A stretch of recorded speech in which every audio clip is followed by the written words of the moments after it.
Well, good morning, everyone. We're excited about the opportunity to present to you today to help you understand some things about investing. I know sometimes that can sound complicated, but we're gonna show you some things it's very easy to understand. So the company that we work with, Shannon, Bill, and I, is called Primerica, and some of you might not be familiar with Primerica, so we wanted to give you a little bit of history about the company.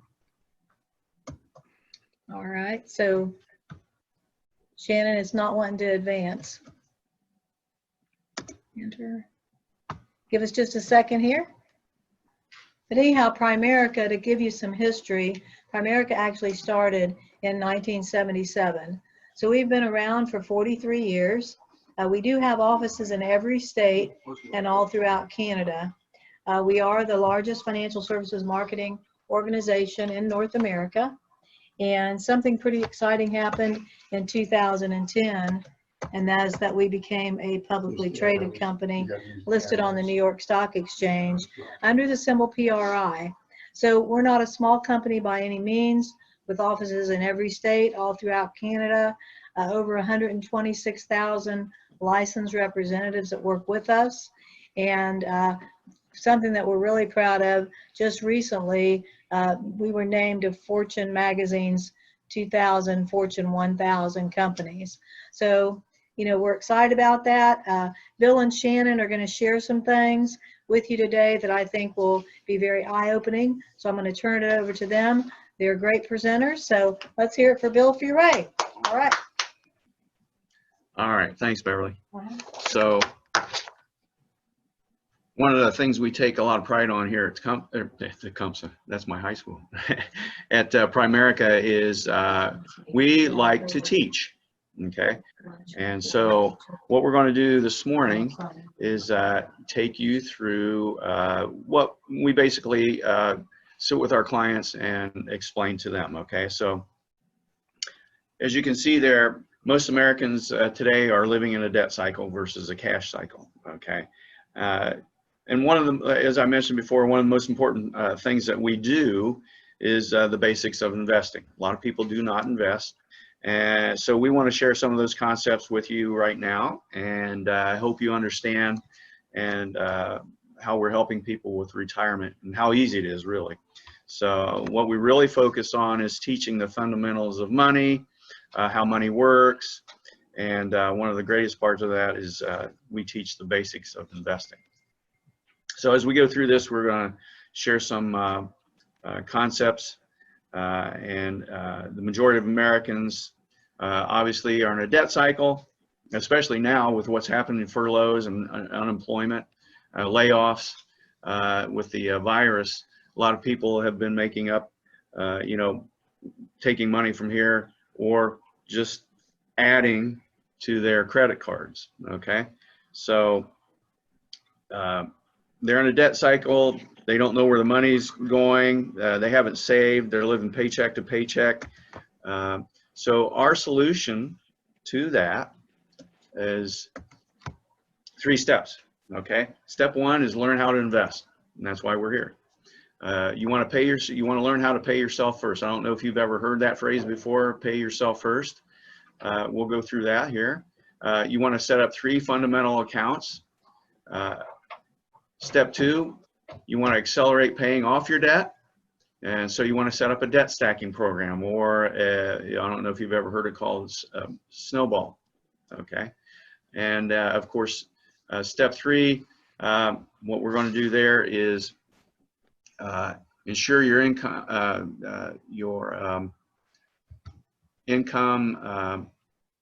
until you build your financial independence, all right? So one of the 3 types of basic accounts that you want to set up are an emergency fund, short-term savings, and a long-term savings account, okay? And again, you know, with that emergency fund, it used to be you want to save up at least $1,000. Now you want to make sure that we're saving anywhere from 3 to 6 months in that emergency fund. All right. So the problem is Problem is, at the end of the month, most people don't have anything left to save. Right. All right. The solution is, at the first of the month, before you pay anything else, you need to write yourself a check for 10% of your income. All right. That's kind of a rule of thumb. But paying yourself first is probably the single most important concept that we want you to take away from this presentation. So put yourself at the head of the line at the beginning of the month. You should be first. Treat your savings like any other recurring bill that you have every month. Make sure you pay that first. Like while most people think nothing about sending money to credit card companies and utilities and that type of stuff on a regular basis, they balk at the idea of paying themselves first. So we need to change that mindset. And there's 3 fundamental accounts that you need. Okay, the first one is an emergency fund. All right, this is your reserve fund in the event of an unforeseen emergency, such as recently a lot of people found themselves, without jobs, or an unexpected expense, especially during these times where people are laid off or have been let go. So a good rule of thumb for your emergency fund is 3 to 6 months salary in your emergency fund, and that's going to be used for emergencies, uncovered medical expenses, major repairs of any sort, or also purchases within 0 to 2 years. The next account we want to establish is a short-term savings account, okay? And that's going to be money that you set aside for expenses you want to purchase within maybe the next 3 to 5 years, okay? If you're looking at a car, for example, here's where you save for a new computer or maybe vacation, okay? And the goal here is to have about 6 months of income. And like I said, this is for purchases of within the next 3 to 5 years. All right. Reserved for unforeseen events, loss of a job, disabilities, or short-term purchases. Okay. The third account is your long-term savings or investment, which is really, we call that your wealth building account. This is where your retirement savings, your college funds, or other long-term or long-range savings will go. All right.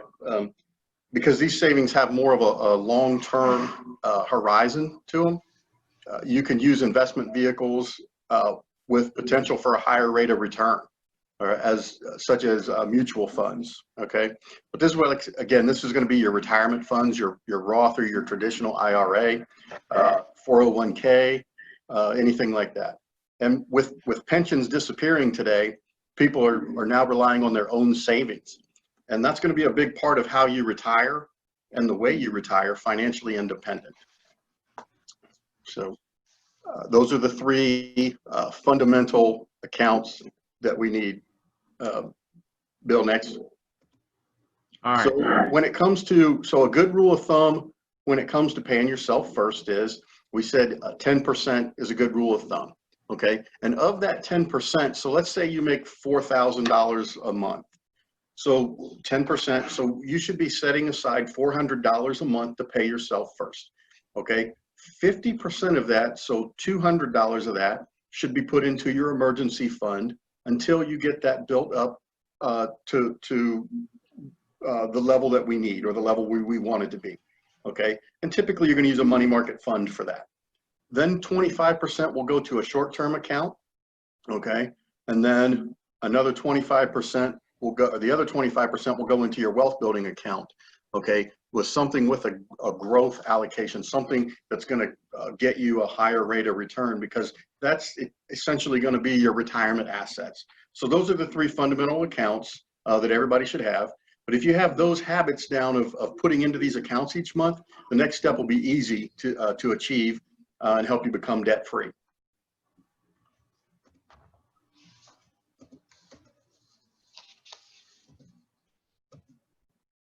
All right. So then, get you guys out of the way here. Step 2 is you want to accelerate paying off that debt. Okay. So if we take an example of a one-time $3,000 credit card charge, all right, and it's at 18%, all right, and you're just making, most people just make the minimum required payments on that, okay? That's going to take about 10 years to pay off, all right? So what you're actually doing is you're paying over $2,000 in interest charges. And if that's not eye-opening for you, so our example here, your $3,000 purchase, and the interest charges actually turns into over $5,000 that you're paying on that card. So we want to look at a process called debt stacking, as I mentioned earlier, or the snowball effect there. So I know you've heard, if you've ever listened to Dave Ramsey, he uses a snowball. So essentially what you're doing, what you're looking at here is you have a retail card, a credit card, a car loan, another credit card, and a mortgage, okay? All that totaling up to $2,720, okay? So you have those 5 debts and you want to get them paid off. You want to remember, as each debt is paid off, rather than build more debt, all right, we're going to take that savings and stack it on to the next one, okay? So we'll take that 220, add it to the 353 to make that 573, all right? So you're doubling up, so to speak. Now, that turns into, as you can see, more and more. You're just adding that to the next debt, where eventually it's going to level out to that $2,720. Excuse me. So as each debt is paid off, rather than building more debt, as I said, we're going to take it and stack it to the next one, and so on and so forth. All right. So once we're out of debt, we're going to take that $2,700 and put it towards your wealth building account. Okay. So you've gotten used to spending that money, okay, so to speak. So you really want to keep taking that, okay, and look at the difference that it would make towards your wealth building, okay? So without that debt stacking, if we looked at it this way, it would take 23 years for you to pay that. And look at the interest. Just the interest alone is over $214,000 on those monthly payments, okay? If we did the debt stacking, if you did the debt stacking, it would take you 9 years, so that's going to reduce that to 14 years. You're still going to pay some interest, okay? But as you can see, the interest avoided is over $130,000. That's quite a bit. So, and then we look at that $2,700 now, okay? What do we do with that? You've become used to living without it, okay, by paying on those debts. So let's take that $2,700 until the age of 67 and put it in a 9% product, and you'll see the return there is over $2 million. So, excuse me. So, you know, like I said, what we teach is that once you get out of debt, don't go back into debt.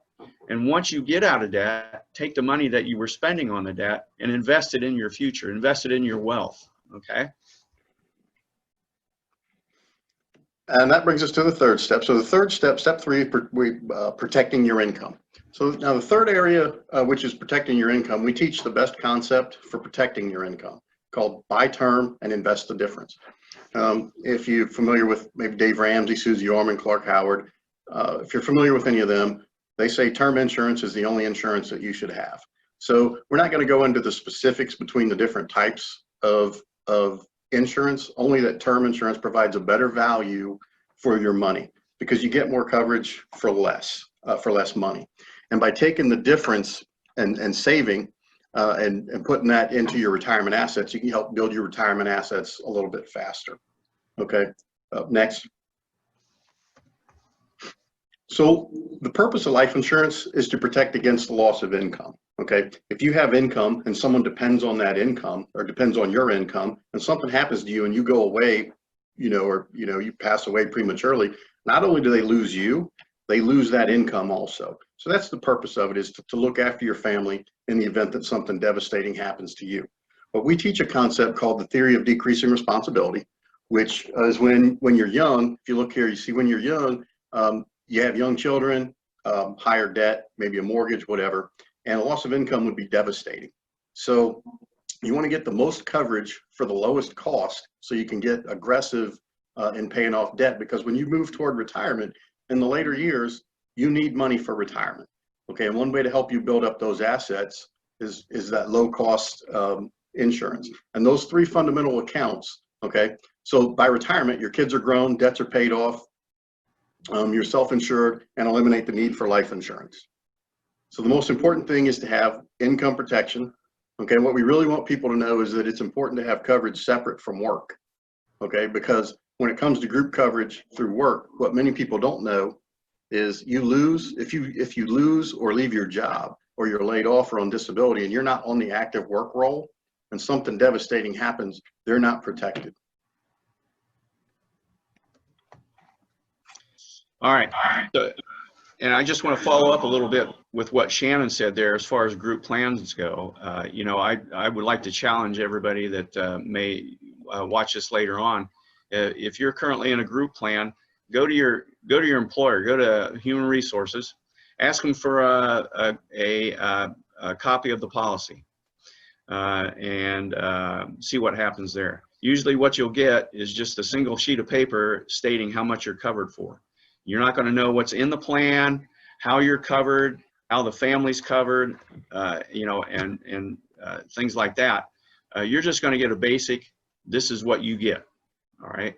And right now, as Shannon said, you know, with the layoffs, or the furloughs as they call them, a lot of people thinking that they may still have that policy, they are in for a rude awakening. If you're not on the clock, if you're not at the employers, if you're not at the site, you do not have that group life insurance. It's very important for you to have something independent. It's a good thing to have it through work, but you also need to be independent of work because your job's not going to take care of you. And I think a lot of people are finding that out right now. So we want to develop a plan to get you where you want to be, all right? So you need to know where you are currently. So one of the things that we offer here at Primerica is our financial needs analysis. That's our solution. It's complementary to the client. It's customized, but most importantly, it's confidential. You know, a lot of people don't like anybody knowing about their finances. They're, you know, sometimes you're a little embarrassed by not having saved, but we want you to know that everything that we do with our clients and with you are confidential. So, so you want to set up your program, and it will give you something to implement your investment plan and pay yourself first, like we mentioned earlier. So that begins with those emergency account, the short-term account, the wealth building accounts, and then we want to accelerate that debt, paying off that debt. So when we want to transition that over into insurance on your income, we want you to understand how important it is to protect the income coming into the household, okay? And it's a very valuable asset, all right?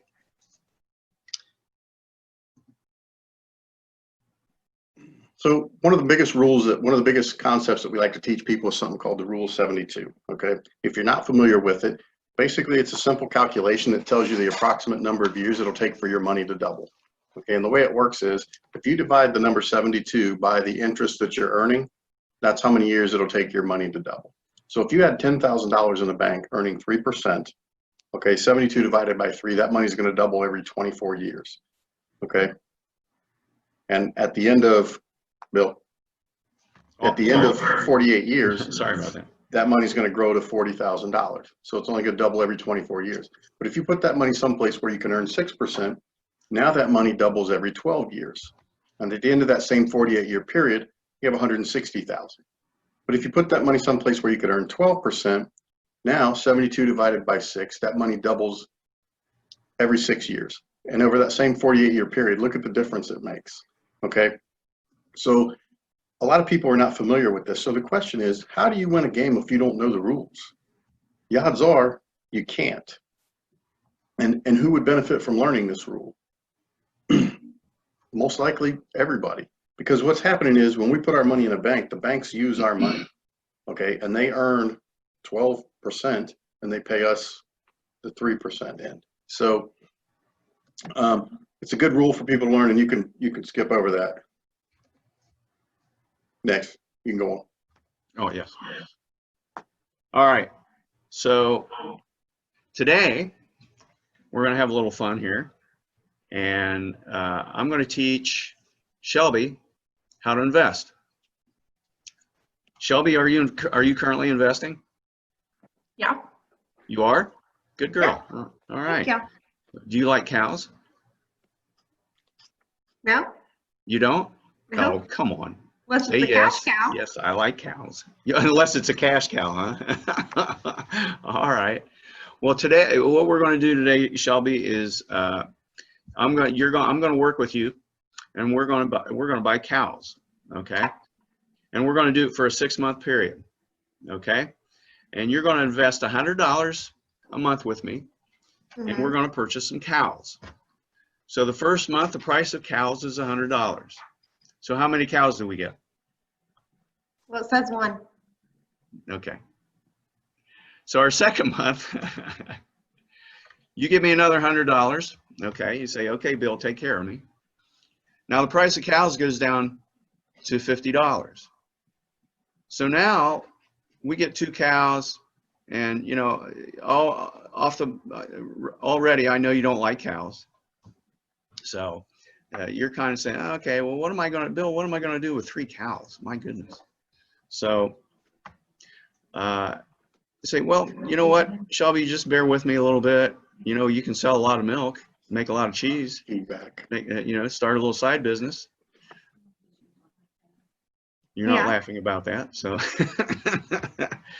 so then the third month, Oprah comes on TV and she tells everybody how bad meat is for you. Don't buy hamburgers, don't buy steaks, you know, and so she's on a big kick for everybody to go on a diet and eat healthy and become a little bit more aware of their health. So price of cows goes down to $25.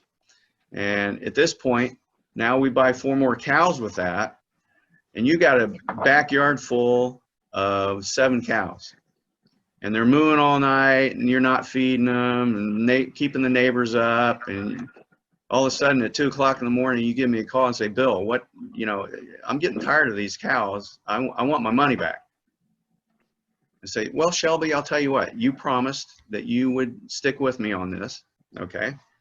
So we're going to buy some more cows, and you're going to see how it's going to work out for you. All right. All right. So again, the 4th month, you know, Oprah comes back on TV again. She goes, I'm really proud of everybody. You know, you're not buying any meat. And I want to make sure that, you know, you're all taking care of each other. So the price of cows stays at $25, and we buy 4 more cows. And you're not now, you said, Bill, I'm getting in my car. I know where you live. You and I are going to have a talk. I say, Shelby, now just bear with me. You know, you need to have a little patience, and everything's going to work out. You'll see. All right. Now the 5th month, price of cows comes back up to $50. And so we buy 2 more cows, and you're still not happy. I understand that. Now you got all the city cats are coming to your house, wanting some fresh milk, you know, and you're hearing all the meows are keeping you up at night. But I think you like cats, so that's a plus. So you're going, Bill, I'm glad next month is the last month. I'm tired of these cows. I want them out of my backyard. What are we going to do? So, well, Shelby, the price of cows went up. We're going to buy 1 more. How about that? You're still not happy. So now you're pounding on the front door. I want my money. I want it now. I want to get out of this investment. It's a bad investment. And so you say, I want my money back. All right. So now let's look at this. You've been investing. You've invested $600. Mm-hmm. All right. The price of cows was $100. You purchased 14 cows.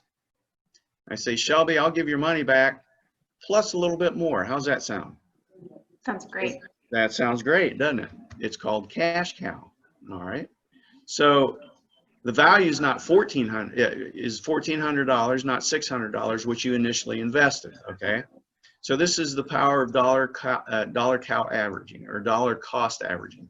And what it does is it sets up a habit where you commit each month a fixed amount to your investments, and it compounds. Okay. But what we want you to understand here is that it has to be a commitment. It has to be money that you are comfortable with giving each month. and not being able, or not having to go back and wanting that money back, all right? Because there are penalties with that. So we want you to understand that, you know, a lot of people are not investing right now. They don't know how to invest.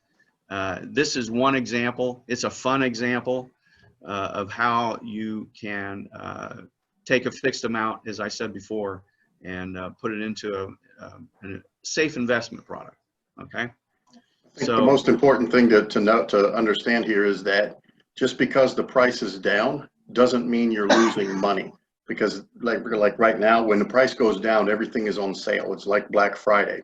So when the price is down, you're actually getting more for your money. And a lot of people don't understand that. They wait, they say, hey, it's going down. I don't want to buy right now. Okay. But they don't understand now's the time to buy. They wait till it starts going back up before they start buying, and then they miss out on all that growth. All right.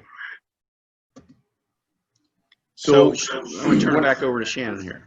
So we talk about employee benefits. A lot of small companies, a lot of small businesses don't provide a lot of benefits, or they can't provide, or think that they can't provide benefits for their employees, and you have a lot of turnover. A lot of companies lose people. A lot of small businesses lose people because they just can't keep them. So we just want the people to know that there are benefits you can provide for your employees. Okay, a lot of places, 401k. People want retirement plans, but small businesses sometimes they think they can't afford a 401k for their employees. But there are alternatives. You have things like a profit sharing plan, simple IRA, SEP IRAs, payroll deduction plans that can also be implemented that are that are very low cost for the employer. Okay, but it's something that a person can provide to their employees as a benefit. Okay, another benefit that people can provide is just this, a financial workshop for their employees. Okay, we've worked with RT, we've worked with Edison State, we've done Upper Valley Career Center, so we've done these workshops for some Troy Chamber members. But basically, we provide a financial education workshop on a variety of topics. Okay, how money works, debt solutions, saving for retirement, retirement planning, budgeting. So several different areas that we can provide this in. You know, and it's kind of like financial counseling for people as well. But it doesn't cost the employer anything. It's a free, it's a no cost workshop that you can provide. Kind of like a counseling or just the education for employees. Okay, we offer each employee the opportunity to have a complimentary analysis done, financial analysis, and we can also assign each employee their own representative to work with them. So there's a website there. If you're interested in that, you can check out the website. It shows what we do. But that's all that we really have today. If there are any questions.